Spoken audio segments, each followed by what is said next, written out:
Salut à toutes et à tous et bienvenue dans ce nouvel épisode du Coin du Chef Hop. Cette semaine, on va inaugurer une nouvelle série de vidéos dans lesquelles on va décomposer ensemble comment est-ce qu'on va construire, éclairer, filmer une scène. Donc on va voir aussi bien quels sont les réglages de la caméra, quel est le choix des optiques, quelle lumière on va utiliser, pourquoi est-ce qu'on va faire tel cadrage plutôt qu'un autre. Et pour commencer cette série de vidéos, on va commencer avec un intérieur jour qui se fait à l'intérieur d'un hôpital.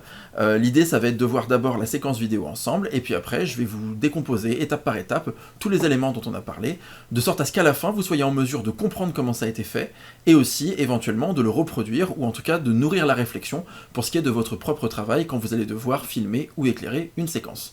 Donc sans plus attendre, on commence tout de suite.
Ça va mon chat?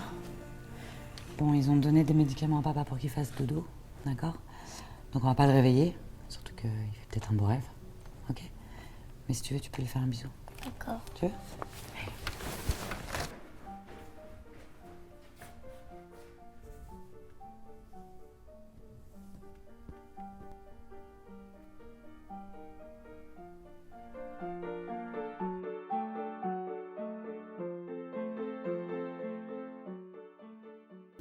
Bien, on va commencer par les réglages caméra pour la réalisation de cette scène. Donc ce film-là, il a été tourné en Arri Alexa classique, qui est donc la première version, la première itération de la caméra Alexa. On a tourné en Apple ProRes 4444, donc avec absolument aucune compression, et au niveau de l'espace colorimétrique, on a tourné en Log-C. Ça veut dire que notre image, en fait, elle prend énormément d'informations au niveau de la lumière, que ce soit dans les traits lumineux ou dans les traits sombres. L'idée étant qu'après, au niveau de l'étalonnage, on puisse ensuite rattraper pas mal d'informations. Les images que vous allez voir maintenant et que vous avez vues à l'instant ne sont pas étalonnées. On a simplement mis le profil colorimétrique qu'on appelle le Rec 709, qui correspond en gros à ce qu'on voit dans le viseur de la caméra au moment de la prise de vue. Pour les réglages, ensuite, on va avoir la plupart du temps utilisé en sensibilité entre 160 et 200 ISO. On tourne à 24 images par seconde, et pour ce qui est de l'obturation, alors la plupart du temps on est à 172-80, ce qui correspond à 1/50 de seconde, si on parle en shutter speed. On fera une vidéo sur les obturateurs, mais vous verrez qu'à certains moments, on sera obligé de changer un petit peu l'obturateur à cause de certaines contraintes qu'on va rencontrer sur le plateau de tournage. Pour ce qui est des optiques, on utilise 3 optiques. La première de ces optiques, c'est le MIR 1B 37 mm. C'est une optique qui est fabriquée dans l'usine de Krasnogorsk, c'est à l'ouest de Moscou, à partir des années 60, 50, 60, 70, etc. C'est une optique qui est faite dans la même usine que le Helios 44-2 et que d'autres cailloux du même genre. Donc cette série d'optiques, ce qui est intéressant, c'est que chaque caillou va avoir le même contraste, la même couleur, la même évolution avec l'âge. Donc en fait, on va avoir des plans qui vont plutôt être raccords les uns avec les autres. Donc pour les optiques, j'en ai utilisé 3 sur cette séquence. La première, c'est celle du plan que vous avez devant vous, ça va être un MIR 37 mm qui est à f4. On va ensuite avoir le très célèbre Helios 44-2, 58 mm, on a fait une vidéo sur le sujet, donc lui je l'utilise la plupart du temps ouvert à f2, voilà, ça fait une très courte profondeur de champ, et on y viendra ensuite quand on va parler du cadrage. Et enfin, on va utiliser une troisième optique, qui est une optique assez large, qui est le MIR 20M, qui est une focale de 20 mm. Pour ce qui est de cette optique-là, à pleine ouverture, elle est assez voilée, elle est assez laiteuse. Peut-être que c'est le modèle que j'ai qui n'est pas forcément des plus pointus, des plus piqués. En ce qui me concerne, pour que j'ai une image qui corresponde au reste des plans qui ont été faits pour cette séquence, j'ai utilisé ce MIR 20M avec un diaphragme ouvert à 5.6, de sorte à augmenter la profondeur de champ et rajouter un petit peu de sharpness, un petit peu de piqué à tout ça, pour que ce soit un petit peu moins mou au niveau de l'image et que ce soit plus facilement raccord avec les autres optiques utilisées, encore une fois, sur cette scène et d'ailleurs sur tout ce film. Voilà pour les trois optiques, voilà pour la caméra. Sans plus tarder, on va maintenant s'intéresser au niveau du cadrage, parce qu'on se rend compte que le cadrage, il raconte pas mal de choses, et qu'en fait, tout ne se fait pas forcément au hasard, et qu'il y a un petit peu des idées et des réflexions derrière chaque cadre. Donc, les premiers cadres, c'est les plans qui montrent alors la main d'une personne qui est allongée dans le lit. Ça ressemble à une main d'homme. On a ici un premier plan sur une main avec une machine qui est branchée au bout du doigt, et un plan ensuite qui semble être l'autre extrémité de la machine, qui prend tout l'écran, et qui est une machine qui mesure les constantes vitales d'une personne. Alors pour ce projet-là, ce film-là qui était un film indépendant avec assez peu de budget, on a été contraint par aussi nos accessoires, par le matériel, de donner l'illusion qu'on était dans un décor qui était vraiment un hôpital. En tout cas qui s'en rapprochait le plus possible. L'idée, ça a donc été de prendre un peu ces machines en très gros plan, presque comme des inserts, de sorte, en faisant comme ça, à ce qu'on ait l'impression qu'il y a un peu des câbles et des fils partout. En réalité, cette machine qu'on nous a prêtée, elle doit faire 25 ou 30 cm de large sur 25 cm de haut, donc c'est pas une machine particulièrement imposante, mais comme on la branche sur la personne, qu'on a à la fois son taux d'oxygène, son pouls, etc., la situation, elle est crédible. Donc nous, ce qui nous intéresse, c'est d'avoir quelque chose de crédible. Aussi, ce qu'il faut voir, c'est qu'en général, quand on parle de l'ouverture d'un film, on dit souvent que les premiers plans du film, ils racontent un petit peu, ou en tout cas la première scène du film, elle raconte un petit peu de manière allégorique tout ce qui va se passer dans le film. Donc, le premier plan, effectivement, c'est cette main d'homme avec une machine qui y est branchée, cette personne qui n'a pas de visage, et puis cette machine qui est, elle également, qui bip de partout et qui du coup raconte quelque chose. Le premier visage qu'on va voir, ça va être le visage d'un petit garçon aux cheveux longs. Dans l'histoire, ce personnage, il s'appelle Elliot. Et là, ce qui est assez intéressant, c'est que le choix, c'est de prendre le Helios 58 mm et d'être très très proche de cet enfant. Il est silencieux, il est pensif. On imagine bien qu'il y a un lien avec le montage, avec les plans qu'on a fait juste avant. Mais là, ce sur quoi j'aimerais attirer votre attention, c'est notamment sur la profondeur de champ qui est extrêmement courte. On est très proche de l'enfant, et la seule chose qui est nette, c'est son visage. C'est-à-dire que même son oreille ou ses cheveux qui sont proches de nous en avant-plan, eux-mêmes ils sont flous. Et donc, l'idée là, derrière ça, c'est qu'on va raconter l'histoire d'un petit enfant qui va se retrouver assez solitaire suite à la perte de son père, et donc, dès l'instant où on voulait raconter ça, évidemment par le dialogue et par le scénario, on voulait aussi soutenir ça par l'image. Donc en faisant cette démarche-là, eh bien en fait, on l'isole dans l'image. On met du flou derrière lui, on met du flou devant lui, ce qui fait que cet enfant-là, pour l'instant, il est isolé dans l'image, et même si c'est inconscient, on est en train de raconter qu'il est seul. Et nous, ce qui nous intéresse, c'est de soutenir, de souligner cette solitude, et c'est quelque chose qui va évoluer au fur et à mesure du film. L'idée, à la base, c'est qu'au fur et à mesure où l'enfant va s'ouvrir, suite à différents vécus, à différentes expériences, la profondeur de champ va finir par s'agrandir, de sorte à ce qu'à la fin, il sera dans un monde qui ne sera plus flou, mais un monde qui sera bien plus net dans les alentours. On a ensuite un plan plus large, qui est en fait un plan qui est autant pour montrer le personnage, mais surtout pour montrer le décor. Cet hôpital, qui a l'air d'être un peu délabré, on a des différents éléments de décor. En fait, le décor auquel on a eu accès, c'est une ancienne maison médicalisée pour personnes âgées pour des courts séjours. Donc on est sur quand même des couleurs qui rappellent celles de l'hôpital, on est sur des néons qui rappellent également les néons de l'hôpital, etc. Et donc on a, on s'est retrouvé dans une situation avec un décor qui avait peu besoin d'améliorer pour rendre la situation crédible. Mais en faisant ça, en dehors du fait que c'est l'endroit où on affiche le titre, on montre aussi l'espace. Je m'interromps un instant par rapport à notre situation pour reparler des réglages caméra. Figurez-vous que ici, à cet endroit-là, on a donc, des néons. Ces néons, sur lesquels on reviendra après au niveau de la lumière, ils avaient une particularité, c'est que comme souvent les lumières de néon, on peut avoir du clignotement dans notre caméra. Pour régler ça, il faut faire évoluer l'obturateur. Alors, la caméra Alexa, elle fonctionne en angle, et non pas forcément en vitesse, donc en angle d'obturation. Et donc, en ce qui me concerne, pour qu'on ait le moins de clignotement possible, j'ai dû régler l'angle de ma caméra à 176,80 degrés. Alors 176,80 degrés, ça correspond, si on était en shutter speed, en vitesse d'obturation, à 1,48,86e. En gros, c'est une mesure un petit peu bâtarde, mais ça permettait de correspondre à la fréquence de vibration du néon, et ça évitait d'avoir une image qui soit complètement clignotante dans l'image. En fait, en réalité, elle clignote encore un tout petit peu, mais c'est tout à fait acceptable. On a ensuite ce petit garçon qui va jeter un œil vers une pièce qui est face à lui. Et là, en fait, on a quelque chose de très intéressant, c'est qu'on a notre petit cadre qui pourrait être dans le cadre bleu. En fait, on voit le personnage de sa mère et un médecin qui sont donc à côté d'un lit. Donc on imagine que c'est le père qui est dans ce lit, avec des dessins dans le fond. Et le premier choix qu'on pourrait faire, c'est de se dire, ok, on montre ces deux personnages dans la pièce. Cependant, moi en ce qui me concerne, ça me dérangeait finalement de pas profiter de ce plan pour parler un petit peu du point de vue subjectif de l'enfant. Et donc pour ce faire, ce qu'on a fait, c'est qu'on va... Alors je vais supprimer les notes parce que finalement ça rend pas très visible la chose. Voilà. En fait, on se rend compte que sur le côté droit, on a l'encadrement de la porte qui est flou, et sur le côté gauche, on a un bout de mur qui est un peu plus loin dans la pièce. Et en fait, en utilisant ces différentes profondeurs du plan, l'avant-plan, le second plan, l'arrière-plan, eh bien, on va donner déjà de la perspective au regard, c'est-à-dire qu'on va pas avoir des gens qui sont plats dans l'image, mais on va avoir plutôt des gens dont le regard est dirigé par ces cadres flous, mais surtout, ça nous permet en un seul instant aussi de souligner à quel point, finalement, on est à travers le regard de l'enfant. Et d'ailleurs, on le voit juste après, hein, le regard de l'enfant, c'est-à-dire qu'il regarde dans un plan un petit peu plus large ce qui se passe.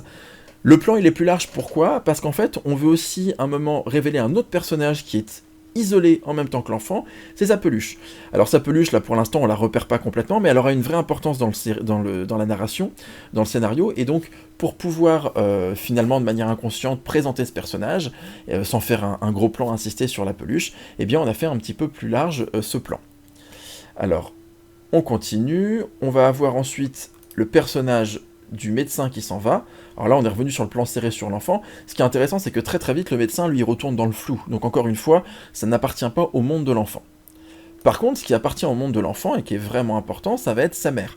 Alors on a un plan sur elle, c'est un plan qui est volontairement très décadré, on est vraiment sur le côté, on décadre à l'extrême, on a vraiment positionné la mère le plus au bord possible pour donner une sorte de déséquilibre, ce qui fait que finalement, à gauche de l'image, on a la mère, et de l'autre côté, on a les dessins d'enfants, qui sont la présence de l'enfant.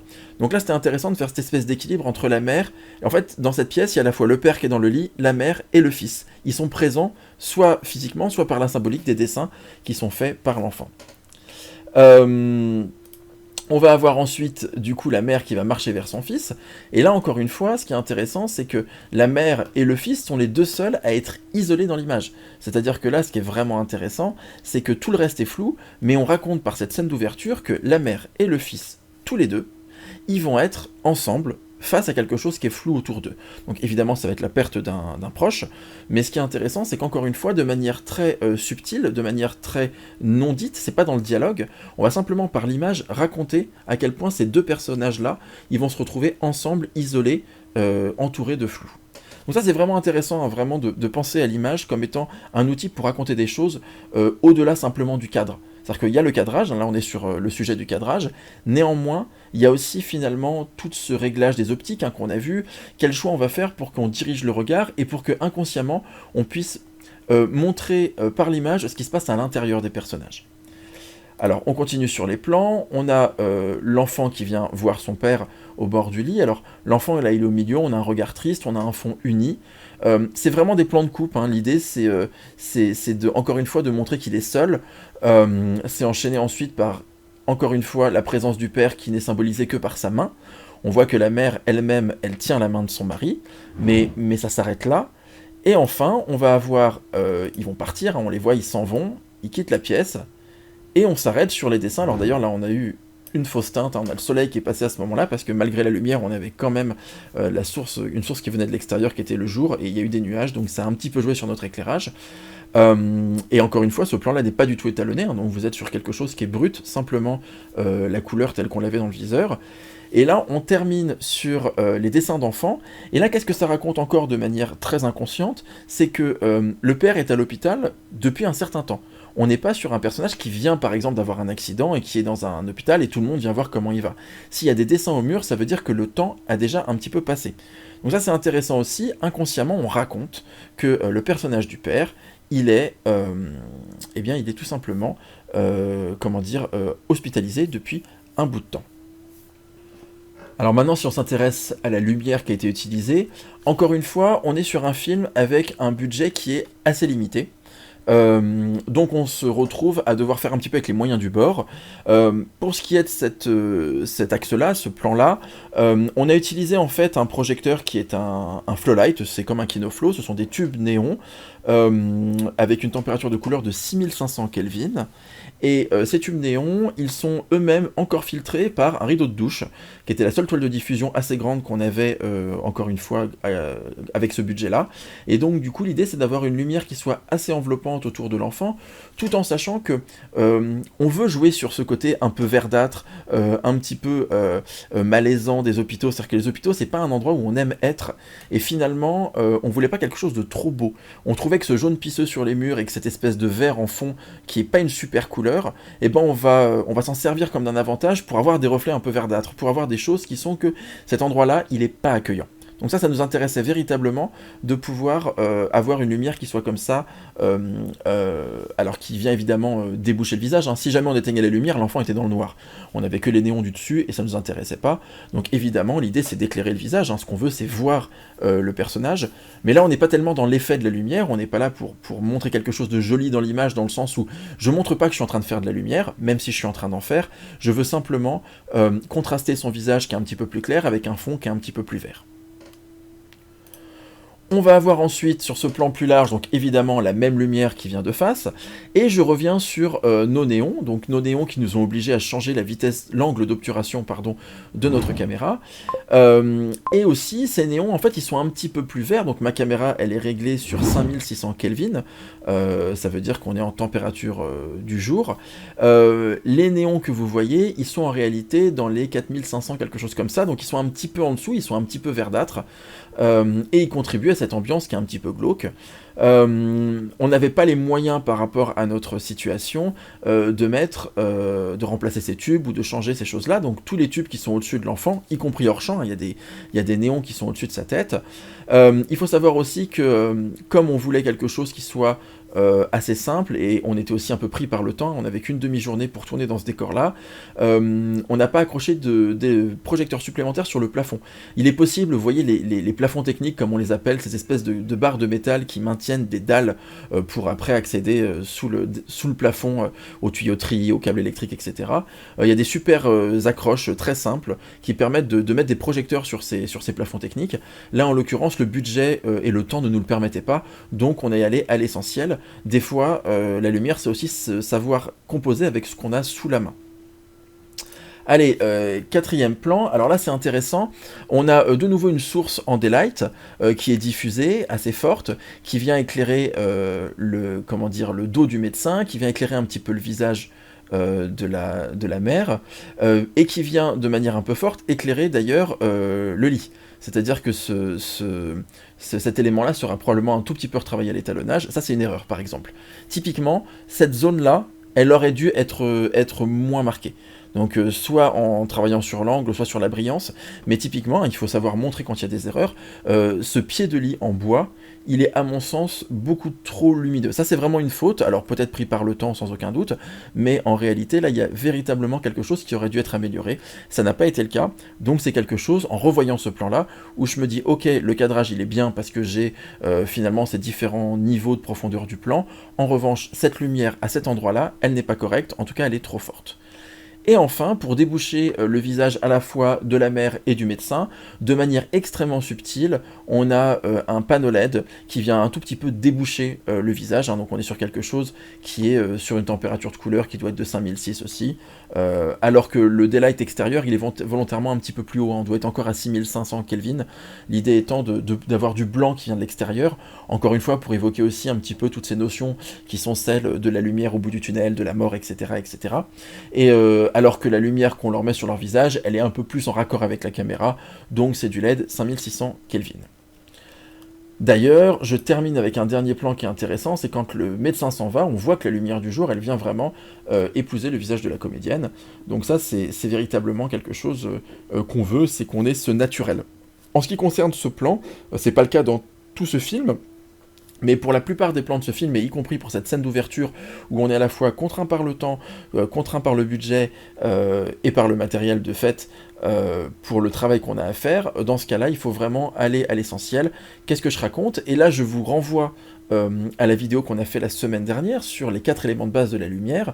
Si je suis en mesure de savoir quel type de lumière je veux, le projecteur viendra ensuite naturellement. Là, je voulais une lumière diffuse qui vienne de la fenêtre qui est hors champ face au visage de la comédienne, qui soit une température de couleur un petit peu plus élevée que le réglage de ma caméra, et avec une intensité qui soit suffisamment importante pour qu'on la voie comme du jour, mais qui soit pas trop marquée. Et en faisant cette décomposition, j'étais en mesure de permettre aux personnes qui travaillaient avec moi d'installer la lumière telle que souhaitée pour obtenir l'image que je désirais.